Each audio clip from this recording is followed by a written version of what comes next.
오늘은 경건의 형제 우애를 이란 제목으로 우리 하나님 말씀 함께 나누도록 하겠습니다. 벌써 12월 이제 중순으로 향해 가고 있는데 사람들이 새해 되면 이렇게 많은 것들을 계획하고 또 다짐을 하기도 합니다. 여러분들은 어떠십니까? 올해 처음 다짐했던 것 잘 이루고 계신가요? 다 이루셨나요? 아니면 절반? 아니면 우리가 제일 잘하는 작심삼일? 근데 작심삼일도 100번 하면 300일이에요. 또 하고 하면 꾸준함이 중요한 거지 성과, 성취 이런 것들이 중요한 건 아닐 겁니다. 사실 꾸준함이라는 건 굉장히 큰 재능입니다. 그건 아무나 가질 수 있는 것이 아니고 꾸준하게 한 가지를 계속 한다는 건 그건 축복이죠. 저는 꾸준하게 한 가지를 매일매일 반복적으로 하는 것에 있어서는 굉장히 약한 사람입니다. 그래서 하나님께서 저를 목회자 만드셔서 어쩔 수 없이 하게끔 이렇게 하셨기 때문에 매일 하고 있는 것인데 아마 제가 목회자가 아니었다면 새벽 예배 나오는 거 쉽지 않았을 겁니다. 꾸준하게 뭘 한다는 게 쉽지 않기 때문에. 근데 여러분들은 목회자도 아닌데 이렇게 매일매일 나오시니까 이게 얼마나 대단한 능력이고 얼마나 대단한 은혜고 여러분들이 얼마나 큰 재능이 있는지 깨달으시기 바랍니다. 그건 재능이거든요. 물론 의지도 있지만. 그래서 수많은 사람들이 새벽에 나오고 싶어 하죠. 새벽 예배를 나는 절대 나오기 싫어, 은혜도 안 되고 힘들어, 안 나갈 거야 해서 안 나오시는 분들은 아마 거의 없겠죠. 나오면 좋다는 거 알고 하루의 시작을 예배로 드리면 무엇보다 하나님이 기뻐하신다는 것 잘 아는데 여기 이제 생각대로 안 되니까 나온다는 것 자체가 은혜입니다. 새벽 시간은 또 쏜살같이 가잖아요. 딱 알람이 울렸는데 잠깐 자자도 아니고 잠깐 눈을 감았다 떴는데 1시간이 지나는 경우가 있거든요. 자려고 생각을 안 했는데 그냥 눈만 감았다 떴는데 1시간, 2시간이 지나는 그런 기적들이 새벽에는 일어난단 말이죠. 그러니까 매일매일 우리가 나오는 건 정말 대단한 더 큰 기적입니다. 근데 여러분들에게는 이미 기적이 일상이 된 줄 믿습니다. 우리가 어제는 경건에 대해서 나눴는데 이런 일들이 바로 경건의 모양을 잡아가는 훈련입니다. 우리가 새벽에 나온다는 것 자체도 경건을 훈련하는 것이고 이제 모양이 생기는 것이겠죠. 모양만 있으면 안 되는 것 아닌가, 능력이 있어야 되는 것 아닌가 이렇게 생각들 하시는데 모양조차 없는데 무슨 능력이 생기겠습니까? 먼저는 모양이 생겨야죠. 그래서 경건의 모양이 잡히고 그 모양 안에서, 틀 안에서 그릇에 담기는 것이 능력이기 때문에 우리가 먼저 모양을, 또 그릇을 만들어가는 과정도 굉장히 중요하다 하는 겁니다. 자, 오늘 우리는 신성한 성품에 참여하는 자들이 가져야 할 덕목들을 살펴보면서 이제 2가지가 남았는데 오늘은 드디어 우리가 형제 우애라는 덕목에 도착을 했습니다. 첫 시작은 믿음으로 시작했죠. 당연히 믿음이 모든 것의 시작이고 기초고 근본이 되어야 되는 것은 너무나 합당한 겁니다. 믿음은 항상 시작이고 우리가 또 끝까지 지켜나가야 할 것도 믿음이고 버텨야 될 것도 믿음으로 우리는 버텨야 되는 겁니다. 근데 믿음이 우리 내면에만 있으면, 나만 충만해지면 내 중심의 믿음이 되어버리기가 쉽기 때문에 이 믿음은 반드시 고백이 되어져야 되고, 이 고백이라는 것은 입술의 고백뿐만 아니라 삶의 자리에서 이 고백이 되어져야 됩니다. 그래서 불렀고, 그래서 믿음에는 덕이 있어야 된다 이렇게 얘기를 했습니다. 덕이란 건 도덕이라고도 볼 수 있지만 사실 크리스찬들이 가지는 덕은 도덕이나 윤리 수준은 훨씬 뛰어넘는 하나님의 그 덕목들을 말하는 것이고, 덕이란 것은 그것을 선택하고 행하는 용기 그 자체를 우리가 덕이라 이렇게 부른다고 우리가 살폈습니다. 근데 덕을 우리가 이제 선을 선택하는 용기라고 했을 때 선이란 도대체 뭔가 하는 것을 우리가 알아야 됩니다. 내가 생각하는 선이 다른 사람에게는 선이 아닐 수 있잖아요. 어떤 나라 가면 사람을 먹는 식인 습관을 가진 나라가 있는데 합법입니다. 우리나라에서는 대단한 불법이죠. 그건 뭐 감옥에 가서 종신형을 살아도 될 만큼, 사형을 언도당해도 이상하지 않을 만큼 아주 심각한 범죄지만, 어떤 나라에 가면 그게 또 범죄가 아닌 나라가 있다는 거죠. 그러니까 이거는 인간의 선이라는 거는 관역이 움직입니다. 그러니까 맞출 수가 없어요. 상대적인 것이고 뭐 절대적인 선을 찾을 수가 없죠. 그래서 우리가 반드시 알아야 될 것이, 하나님이 요구하시는 선이 뭔가, 이것을 알아야 되는데, 그래서 그것을 우리가 덕에도 지식이 필요하다, 이렇게 얘기를 했던 겁니다.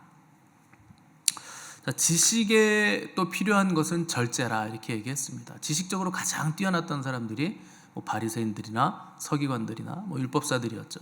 근데 그들이 가진 지식을 가지고 절제하지 못해서, 내가 이 정도 많이 아니까 나는 구원받기 합당해, 나는 의로워, 나는 정결해, 뭐 이런 식으로 생각하다가 더 나아가서 어디까지 가냐면, 그런데 저 사람들은 의롭지 못해.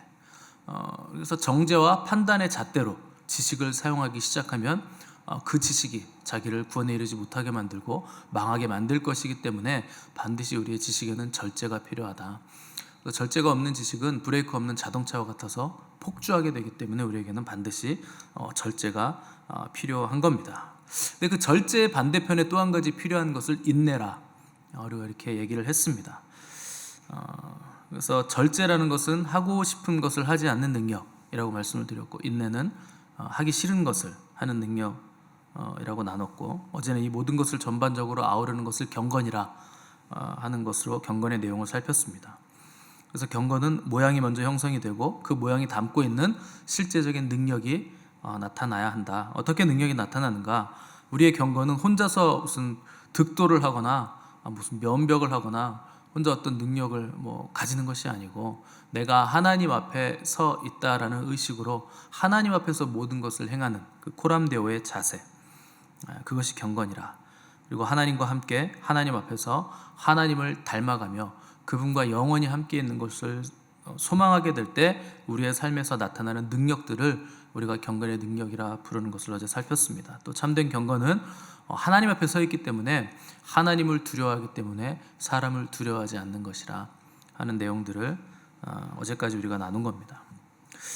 제가 이렇게 앞에 내용들을 썸머리 해드리는 이유는 기억하시라고 말씀을 드리는 것이고, 나중에 여러분들이 또 가르치는 선생의 자리에 갔을 때 이런 내용들을 쭉 이렇게 읊어주시면서 잘난 척 하시면, 잘난 척 하면 좋을 건 없겠죠. 잘난 척은 빼고 쭉 읊어주시면서 가르치시면 아주 좋은 선생님이라 이렇게 불리게 될 겁니다. 자, 오늘 우리는 형제 우애에 대해서 나눌 것인데, 경건의 형제 우애를 더하라 하는 것은 굉장히 특이하고 독특한 내용입니다. 우리가 지금까지 봤던 믿음, 덕, 지식, 절제, 인내, 경건, 이런 단어들은요, 우리가 다 익숙한 단어들이잖아요. 당연히 이런 덕목이 있어야지 동의할 수 있겠지만, 갑자기 형제의 우애가 끼어드는 것은 약간 좀 이질감이 들 겁니다. 왜냐하면 다음 덕목이 사랑이거든요.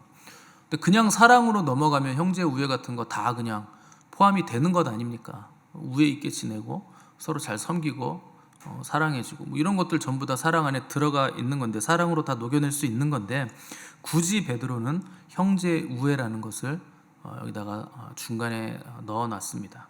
그러니까 베드로가 말하는 형제는 의도는 그겁니다. 그리스도 안에서 한 형제 자매된 너희들은 가족이다 하는 것을 지금 강조하고 있는 겁니다.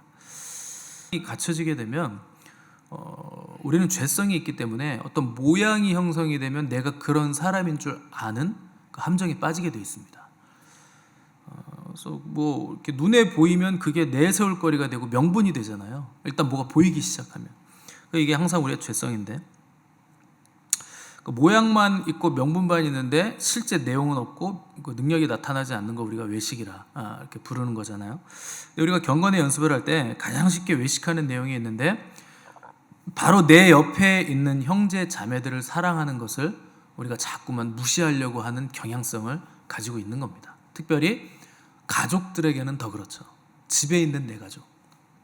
그러니까 우리가 거시적인 안목에서 인류애를 말한다든가, 사람을 사랑해야 된다라든가, 또 우리가 죄인을 용서해야 된다라든가, 기독교가 뭐 사회, 뭐 공헌을 뭐 해야 된다든가 이런 것들을 얘기하면서 정작 집에 있는 내 가족 사랑하는 것은 등한시하고 교회 공동체 안에 있는 내 형제 자매들을 사랑하는 것에는 굉장히 신경을 쓰지 않는 모습들을 볼 수가 있기 때문에 베드로는 그 형제 사랑의 부재는 경건의 모양만 있는 것이고 내용이 없는 것이라 하는 것을 경고하면서 외식하지 말아야 되고 우리가 가까이 있는 형제부터 사랑을 해야 된다 하는 것을 우리에게 말씀하고 있는 겁니다. 거시적인 사랑, 인류애적인 사랑을 논하기 전에 집에 있는 내 남편, 집에 있는 내 아내, 그리고 공동체 안에 있는 형제 자매들, 그 사람들을 사랑하는 게 먼저라는 겁니다. 예수님 시대에도 항상 이런 위험성은 있었죠. 그 대표적인 것이 고르반입니다. 고르반이라는 것은 이제 헌물이라는 뜻이죠. 그러니까 이게 원래는 하나님을 높이고자 하나님께 드려짐이 되면 그것은 다른 것에는 쓸 수 없도록 규정해 놓는 겁니다. 나 이거 하나님께 바친 것이다. 나 이거 다른 데 쓰지 않겠다. 우리도 이제 헌금 드릴 때 그렇게 띄워 놓잖아요. 이거는 하나님 거. 이거 무조건 내가 굶어 죽는 한이 있어도 먼저 내가 하나님께 드린다.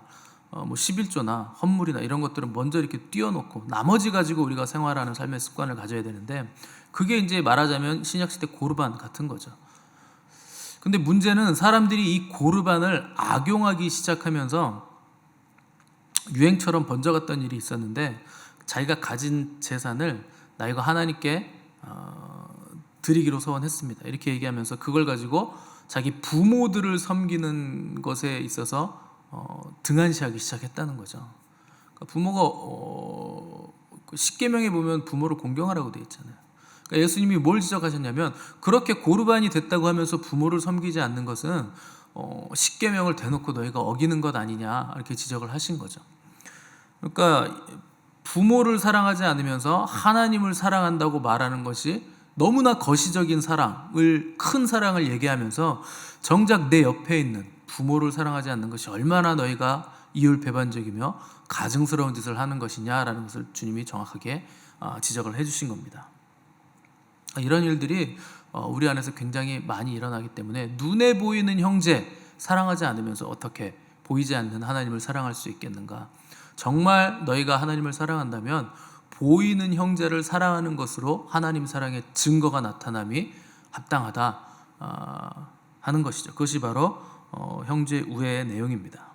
그래서 바울은 로마서 12장 10절에서 형제를 사랑하여 서로 우애하고 존경하기를 서로 먼저 하라 이렇게 권면을 했고 또 사도 요한도 형제를 사랑하는 자는 빛 가운데 거하는 사람이지만 형제를 사랑하지 않는 자는 하나님께 속하지 않았다 이렇게 얘기할 만큼 신약성경의 사도들은 형제 사랑을 굉장히 중요하고도 특별한 덕목으로 생각을 했습니다.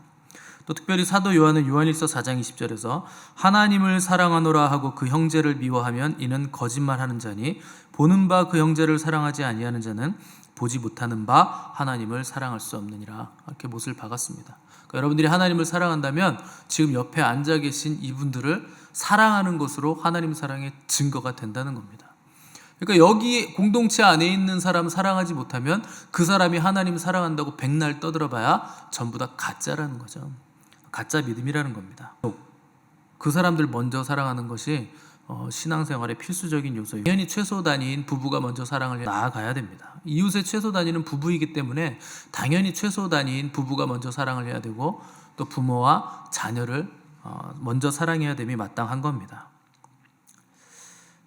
근데 오늘날은 가족들이 땅끝이죠.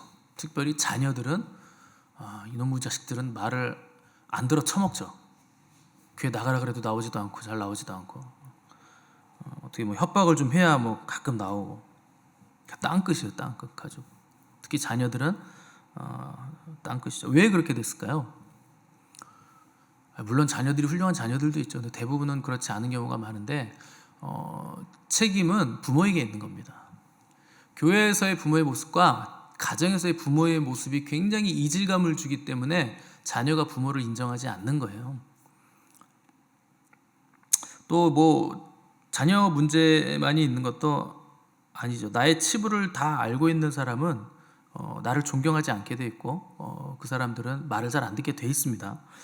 관계가 이제 그럼 굉장히 어려워지게 돼 있죠.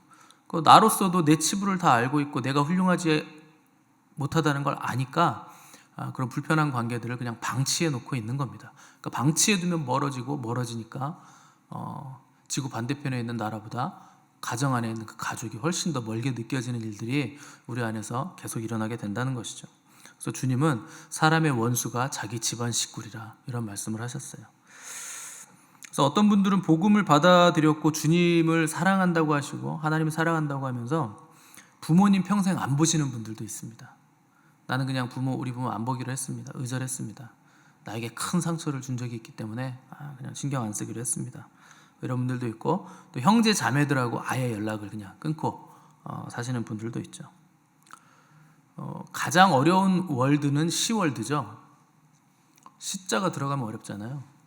그러니까 며느리는 시자가 들어가는 사람들 때문에 괴롭고, 청년들은 대개 부모의 모습을 보면서 힘들고 아프고 이런 일들이 우리 가정 안에서 계속 일어나는 일들입니다. 그 이율배반적인 부모의 모습들 때문에 교회에서는 굉장히 막 존경받는데 아무리 봐도 집에서는 존경할 구석이 전혀 없는 그런 모습들 때문에 아파하고 실망하고 그렇게 되는 것이죠. 근데 이런 문제들을요, 여러분 방치하시면 안 됩니다. 베드로는 이 근본적인 문제를 지금 얘기하는 거예요. 형제 우애, 그러니까 거시적인 사랑으로 나가기 전에 최소 단위가 부부기 때문에 빠져나갈 구멍이 없어요. 그래서 그들을 사랑하는 것을 우리가 등한시하면 안 되는데, 문제를 품고서 그냥 방치하면서 사시는 것에 익숙해지시면 안 돼요. 그 사람들은 대개 문제를 그냥 품고 사는 것에 익숙해져 있습니다. 그거는 시한폭탄 가지고서 살고 있는 거랑 똑같은 거예요. 언제 터질지 모르는 폭탄인데 그 시간이 지나면 더 크게 터질 건데 그거를 방치하면서 사는 게 그 얼마나 위험한 일입니까? 결국 그게 그에게도 상처가 되고 나에게도 상처가 될 것이 뻔한데 터져버리게 되면 나중에 걷잡을 수 없는 문제가 될 수도 있기 때문에 우리가 문제를 방치하고 그냥 문제를 안고서 그냥 무시하고 가는 것에 익숙해지시면 안 된다는 겁니다. 이런 설교를 들으면서도 속으로 그래도 그 인간만큼은 절대 안 돼, 이러시는 분들이 계실 수도 있고, 내가 그 인간만큼은 용서가 안 되고 그 인간은 가족이라고 부를 가치도 없는 인간이다, 그런 사람이다라고 생각하실 수도 있겠죠. 이해가 안 되는 바는 아니나 그런데 여러분들이 생각해 보셔야 될 것이 있습니다. 만약 그런 논리라고 한다면 우리가 하나님께 어떤 존재들이었는가 하는 것을 먼저 생각을 해보셔야 됩니다. 우리는 하나님께 정말 그렇게 괜찮은 존재여서 구원을 받았겠습니까? 하나님이 우리를 구원해 주실 때 그런 것 보고 구원해 주셨을까요? 우리는 하나님 앞에서 반역하던 사람들이었고 배운 것도 없으면서 잘난 척하던 사람들이 우리였죠. 그런 사람들을 하나님은 그 크신 사랑으로 다 용해시키셔서 그 넓은 품에 다 안아주시고 우리를 다 받아주시고 구원을 해 주신 것입니다. 그렇다면 우리도 마땅히 그분을 사랑한다고 한다면, 그분을 닮은 사람들이라고 한다면 우리도 그들을 끌어안을 수 있는 자리까지 나아가기 위해서 자신을 쳐서 복종시키고 몸부림을 쳐야만 된다는 겁니다. 다른 일은 다 할 수 있어도 그 일만큼은 안 돼요. 그 인간만큼은 안 돼요. 이런 생각이 들 때 우리가 안 된다고 생각하는 그 일 때문에 주님이 십자가에서 죽으셨다는 것을 기억하셔야 돼요. 불가항력적인 그 문제 때문에 주님이 죽으신 겁니다. 당연히 주님은 우리가 요청하면 그 문제를 해결해 주실 수 있고 도움을 주실 수 있는 분이십니다.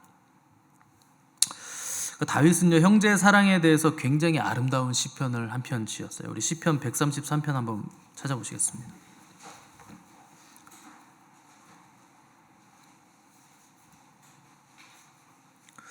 저는 유대인의 시들 시편을 읽을 때마다 너무 멋있는 것 같아요. 시가 시편 133편 한번 읽어보겠습니다. 133편 900페이지에 있습니다. 시작. 보라, 형제가 연합하여 동거함이 어찌 그리 선하고 아름다운고, 머리에 있는 보배로운 기름이 수염 곧 아론의 수염에 흘러서 그의 옷깃까지 내림 같고, 헐몬의 이슬이 시온의 산들에 내림 같도다. 거기서 여호와께서 복을 명령하셨나니 곧 영생이로다. 아멘. 너무 아름답지 않습니까? 여러분들은 아름답지 않으실 겁니다. 왜냐하면 뭘 알아야 아름답죠. 도대체 이게 무슨 소리야? 헐몬의 이슬이 기름을, 이게 무슨 엑스트라 버진 올리브유를 때려 붓는 건지 무슨 식용유를 때려 붓는 건지, 그게 머리를 부어가지고 머리를 적시고 기름이 찐득찐득한데 얼굴에서 수염을 타고 막 옷으로 막 흘러내리고 빨래하기도 힘들게 왜 거기다 기름을 붓는 건지, 이게 왜 형제가 연합하는 건지 아무것도 모르시잖아요. 근데 여러분 이 배경을 아시면 이게 얼마나 아름다운 시인지 여러분 깨달으실 수가 있습니다. 이 시편은요, 다윗이 형제가 연합하는 그 아름다움에 대해서 두 가지로 지금 표현을 해놓은 건데, 왜 지금 다윗이 형제 연합과 동거를 이렇게 아름답게 표현을 했는가? 다윗이 이 시를 지었을 때는요, 이스라엘이 막 통일 왕국이 되었을 때예요. 그래서 다윗이 통일 왕국의 왕으로 딱 등극을 했을 때입니다. 자, 북이스라엘과 남유다가 갈라져 있던 나라가 이제 통일이 돼서 다윗이 왕으로 등극했으니 다윗이 얼마나 고민이 많았겠습니까? 이 두 왕국을 어떻게 하면 하나로 묶을 것인가?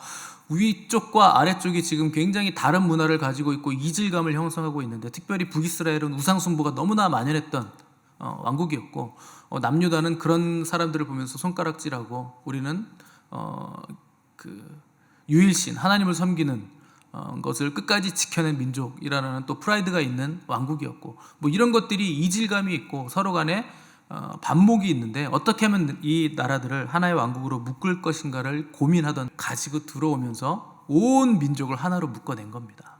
그러니까 하나님으로 중심해가지고 북이스라엘과 남유다를 하나로 묶어내면서 그들이 서로 연합하고 한 하나님을 섬기는 모습을 보면서 그 아름다움을 표현한 시가 바로 시편 133편이죠. 기름을, 그러니까 머리에 있는 보배로운 기름이 수염 곧 아론의 수염에 흘러서 그의 옷깃까지 내림 같다. 자, 이 기름은요, 제사장 위임할 때 쓰는 거룩한 제사장에게 붓는 관유를 얘기하는 겁니다. 굉장히 비싼 기름이고 향기로운 기름이고 아름다운 기름을 부어서 대제사장으로 세우는 거죠. 그 대제사장 위임식 할 때 관유를 붓는 장면. 두 번째는 헐몬의 이슬이 시온의 산들이 내림 같다고 했을 때, 헐몬산은요, 이스라엘 가장 북단 단지파가 있는 그 북쪽 위에 있는 산이고, 시온산은 이스라엘 남단이 시작되는 중간쯤에 예루살렘 성에 있죠. 굉장히 먼 거리거든요. 그런데 이스라엘 팔레스타인 지역은요, 건기에는 비가 내리지 않아요. 한 5개월 정도, 5개월에서 7개월까지도 비가 내리지 않는데, 그때는요 이슬이 내려져서 곡식이 연그는 겁니다. 근데 그 이슬이 어디서 내리냐면 헐몬산에서 내리는 거예요. 근데 그 이슬이 어디까지 내려오냐면, 이슬이 얼마나 많이 내리는지 그 이슬이 석회질의 땅을 통과해서 시온산까지 내려오는 겁니다. 굉장히 먼 거리를 그 헐몬의 이슬이 시온까지 내려와서, 그 이슬이 어떤 역할을 하는가? 곡식을 연글게 하고 생명을 주고 굉장히 풍성하게, 그 땅을 풍성하게 해주는 그 이슬을 바로 헐몬산의 이슬이라 이렇게 표현을 하는 것이죠. 근데 마지막 3절 보시면 거기서 여호와께서 복을 명령하셨나니 곧 영생이로다 이렇게 기록하셨는데, 마치 형제와 연합, 영생은 하나님과 예수 그리스도를 아는 거잖아요. 그러니까 뭐 연합한다고 우리가 영생 얻을 수 있는 게 아닙니다. 영생을 얻은 자는, 영생을 소유한 자는 형제가 서로 연합하여 동거할 수밖에 없다라는 것을 지금 표현을 하는 거죠. 근데 이런 내용들에 반하게 신약 성경을 보시면 교회 분열들의 내용을 우리가 볼 수 있는데, 고린도 교회 같은 교회에는 파당이 생기기 시작했습니다. 고린도 교회는 문제 많은 교회로 굉장히 유명한데, 이제 어떤 사람들이 이제 파가 갈렸는데, 어떤 사람들은 나는 우리 교회를 세운 그 사도 바울 선생님의 파다 이렇게 얘기를 했습니다. 또 어떤 사람들은 나는 베드로에게 속한 베드로파다. 어떤 사람들은 야 무슨 소리야, 나는 아볼로파야, 아폴로라는 사람이죠. 또 어떤 사람들은 뭐 서로 좋아하는 그 사도, 뭐 선지자급들이 있어서 다 그 파에 속하게 됐다는 거죠. 그 내용들을 보면 이런 거죠. 야, 내가 사도 바울이 우리 교회를 세운 건 맞는데 설교를 들어보니까 아볼로 설교가 진짜 기가 막히다. 근데 당시 아볼로는 사도행전에 보시면 굉장히 똑똑한 사람이고 철학, 또 수사학, 또 언변이 굉장히 탁월했던 사람이에요. 그러니까 성령을 못 받았을 뿐이지 처음에 아볼로는요 그 언변이 너무 좋아서 사람들이 감탄했던 설교가였습니다. 그 사람이 이제 성령을 받게 되고 고린도 교회 파송받으면서 이제 굉장한 설교가로 거듭나면서 교회가 부흥하게 되는 일들이 일어났는데, 실제로 아볼로의 설교가 언변이 너무나 탁월했기 때문에 사람들은 바울보다 아볼로 쪽으로 더 기우는 사람들이 많았다는 거죠. 그도 그럴 것이 바울은 말은 능한 사람이 아니었어요. 그래서 본인도 스스로 내가 말에는 조라나 글로는 그렇지 아니하니 자기가 그렇게 얘기를 합니다. 그러니까 바울은 아마도 설교를 하면 에베베떼떼떼 뭐 이렇게 혀가 짧아가지고 도대체 저게 무슨 말인가 이런 식으로 했을 가능성도 없지 않아요. 그러니까 아볼로의 설교를 들어보니 야, 이거 바울의 설교하고는 완전히 다른데? 그래서 나는 아볼로 봐. 근데 어떤 사람들은 야, 무슨 소리냐, 우리 교회를 세운 분은 사도 바울이다. 아무리 아볼로가 설교를 잘해도 우리 바울, 사도 바울의 편지 글 봐라. 문장이 그냥 진짜 어떻게 저렇게 아름다운 문장을 쓸 수 있는지. 여러분, 바울의 편지를 보십시오. 이렇게 쓰기가 쉽지 않습니다. 너무나 탁월하고 논리 정연하고 너무나 아름다운 문장들인데 글을 봐라. 이것이 바울 선생의 진면목이다. 그래서 나는 바울파다. 어떤 사람은 무슨 소리냐, 초대교회의 기둥은 뭐니 해도 베드로 아니냐. 바울은 예수님하고 같이 다니진 않았다. 부활하신 예수님을 만난 거지. 근데 베드로는 부활하신 예수님뿐만 아니라 예수님 살아계실 때 공생의 사역 기간 내내 따라다녔던 제자고, 그 중에서도 수제자다. 그가 한 고백이 예수님이 교회까지 세우겠다고 약속을 하셨고 천국 열쇠를 주겠다고 하셨으니 당연히 베드로가 짱이다. 그래가지고 나는 베드로파다. 어떤 사람들은 또 꼭 이런 사람들이 있어요. 잘난 척하는 분들. 무슨 소리야, 다 걔네들은 사람이잖아. 나는 그리스도파야. 예수님은 하나님인데 어디 사람이, 나는 가장 높으신 분 예수님파다. 나는 사람에게 붙지 않겠다. 뭐 이런 식으로 고린도 교회가 파당이 막 갈리기 시작했다는 거죠. 그러니까 초대교회마저도 분쟁이 생기고 막 파당이 생겨나는 것을 본다면 지금 시대야말로 얼마나 많은 교단이 있습니까? 얼마나 많은 교회가 있고, 그러니까 전부 다 갈라지는 거죠. 그러니까 연합이라는 것이요, 연합을 지켜낸다는 것이 그렇게 쉬운 게 아닙니다. 한 가지 착각하지 말아야 될 것은 우리는 열심히 연합하기 위해서 애쓰는 게 아니고 이미 성령의 하나 되게 하신 그 연합을 힘써 지키는 것에 열심을 내야 되는 겁니다. 새로 연합하는 게 아니에요. 성령 안에서, 예수 그리스도 안에서 연합이 이루어진 겁니다, 이미. 근데 다윗이 형제와의 연합의 영생을 마치 조건인 것처럼 걸어놓은 것은 연합을 깨려는 유혹이 우리의 신앙생활들 가운데 얼마나 강력하게 다가오는가 하는 것을 보여주는 증거죠. 그런데 연합은 아무하고나 하는 것이 아닙니다. 사람들은요, 뭐 연합하면 무조건 좋다고 그러고 화목하게 지내는 건 무조건 좋다고 생각하죠. 그래서 뭐 평화가 무조건 좋고 전쟁은 나쁘다.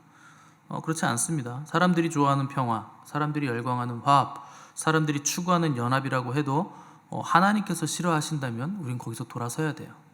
하나님께서 전쟁을 명하시면 전쟁을 해야 되는 겁니다. 무조건 뭐 평화를 해야 되는데 전쟁만은 안 된다 이러시는 분들이 있는데, 그건 뭐 전쟁하자고 그럼 뭐 그 속국에 그럼 뭐 잡혀 먹힙니까? 힘을 길러야 평화가 있는 거죠. 자, 다윗은 형제가 서로 연합하여 동거하며 아름답다고 하면서 제사장의 임직식 장면을 그렸습니다. 그 거룩한 향이 진동하는 관유를 머리에 부으면서 그 보배롭고 향기로운 기름이 머리에서 얼굴을 타고 내려가 수염으로 뚝뚝 떨어지게 되고, 아론은 그때 대제사장이라는 가장 거룩한 그 직임에 이제 위임이 되게 되는 겁니다. 그러니까 형제가 연합할 때는 반드시 거룩함이 있어야 된다 하는 것을 다윗은 지금 말씀하고 있는 거죠. 이날 제사장으로 위임된 이날 아론이 제사를 처음 드려요, 하나님께. 그때 하늘에서 불이 떨어집니다. 실제로 불이 떨어져서 재물을 확 싹 다 태워버려요. 그러니까 이스라엘 백성들이 다 엎어져가지고 하나님을 찬양해요. 너무나 깜짝 놀라가지고. 근데 놀랍게도 그날 아론의 두 아들이 하나님이 명하신 불이 아닌 다른 불을 들였다가 불이 나와가지고 이들을 삼켜버립니다.